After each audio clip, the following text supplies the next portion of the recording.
Hello, it's November and I'm doing a review. I've only read one book over the last month. It was a really, really big one though.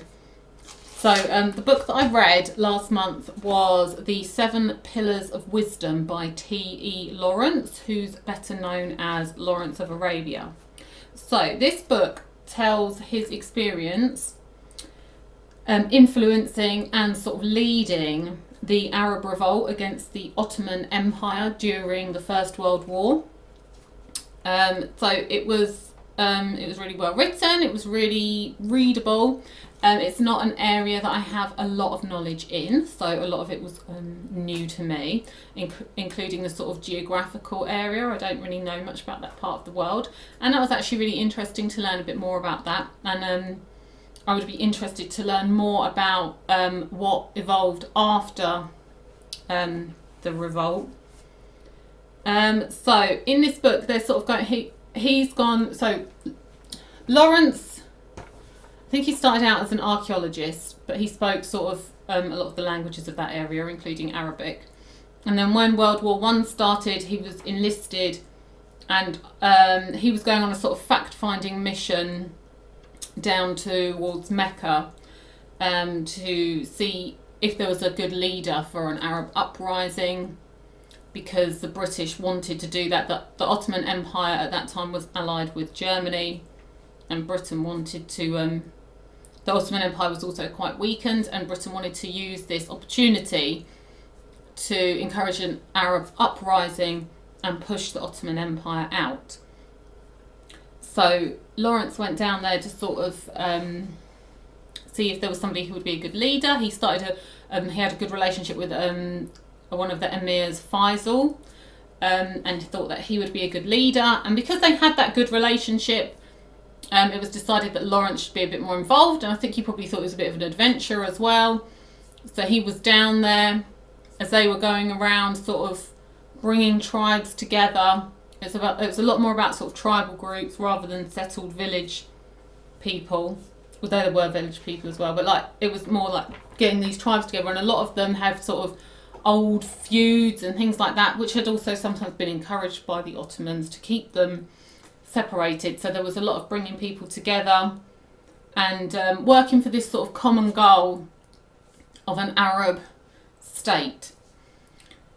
So they do that. They were quite successful. A lot of what they were doing was just disrupting the Turkish, and as particularly in their communications and railway lines and things like that, and causing them trouble so that the British could be more effective in other places as well. So they're gradually sort of working up the country, and eventually they actually get all the way up to Damascus, which is really impressive. As the journey goes on, so it starts quite successful. They have a lot of problems sort of in the midsection, and by the end of it, he's very, very driven to continue with it and see it sort of through to its end, but he's become quite pessimistic about it. He's become pessimistic sometimes about the nature of the Arab people, and also about whether the British are actually going, like he's bringing them together on this premise of this Arab state.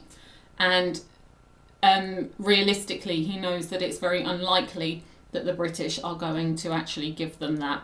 So he's kind of torn in lots of directions, because he's having to make very personal relationships with people, and you know, obviously there's a lot of feeling there, and he feels bad for deceiving people who are putting their trust in him. Also, some of the people annoy him, and he's got to just sort of get on with it. And he becomes quite sort of pessimistic by the end. He's quite a brutal man, Lawrence, like sort of personally brutal, and has very high standards. There's quite a kind of old, like that sort of time of idea of masculinity and things, very sort of, you know, like will go for any sort of endurance, going without food, like obviously going through the desert. He's learning to ride the camels, and it's very painful to begin with and things, but it's, you know, this kind of brutal endurance, which he also compares to some of the Arab ways, which are less interested in that really rugged, hard way of life. So it's very interesting, and to learn about him, and you sort of learn about that British mentality and learn a bit about the Arab sort of mentality. So it was all interesting. It was so it wasn't something that I would necessarily have thought that I would want to read about, but it kept my interest the whole way throughout. There's also lots of lovely descriptions of the lands that they're going through and the people that they meet and the ways that they're living and things, which are all quite interesting. There's some really good pictures throughout the book. I haven't got the book with me. I've had to return it to the library. But there's some really, really good pictures of people, some people in the British Army and some of the people through the Arab lands that he meets, which are really, really great to give you a bit more of a feel of everything. Unfortunately, the maps in the book were missing, which is really a tragic loss, because it would have been so interesting to have had a better idea of where they were going, where they were travelling, rather than having to sort of, work it out in my head from what I know of modern geography.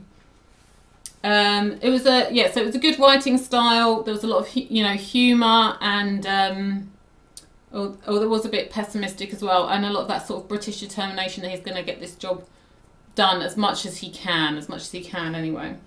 There's descriptions of the landscapes, the people that they meet, and the manoeuvres that they're going through, disrupting the Turkish army and the railways and things.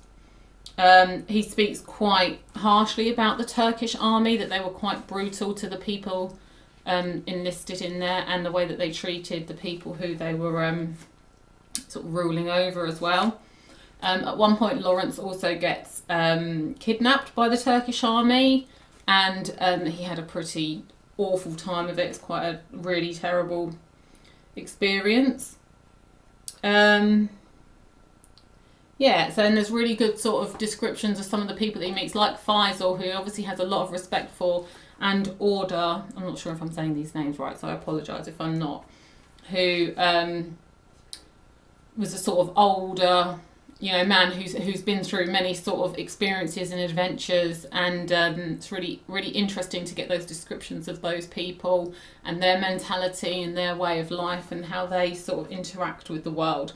There was lots of stories of heroism in the book, of heroic things that were done, and some real sad ones, particularly near the end when they were really coming more into close combat with the Turkish army, and some stories about the Turkish brutality as well, which were seriously harsh. So all in all, it was an interesting book. I think if you've got an interest in World War One, or you've got an interest in the Arab area, which I'm more interested to look into that more now that I've sort of had a bit of a taste of it, and also to find out a bit more about what happened specifically after the First World War, and how the land was divided up and things like that, following what happened in this book.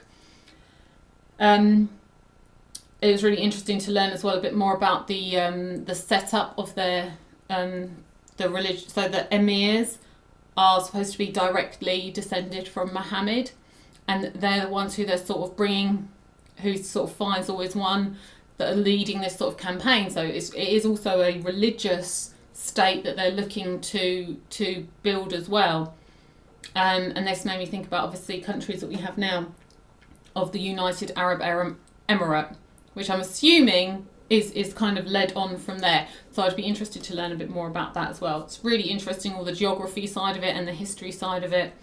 And this really unusual situation of having somebody from a foreign land, there, bringing those people together and really being the kind of glue that's pulling them together and creating this united force.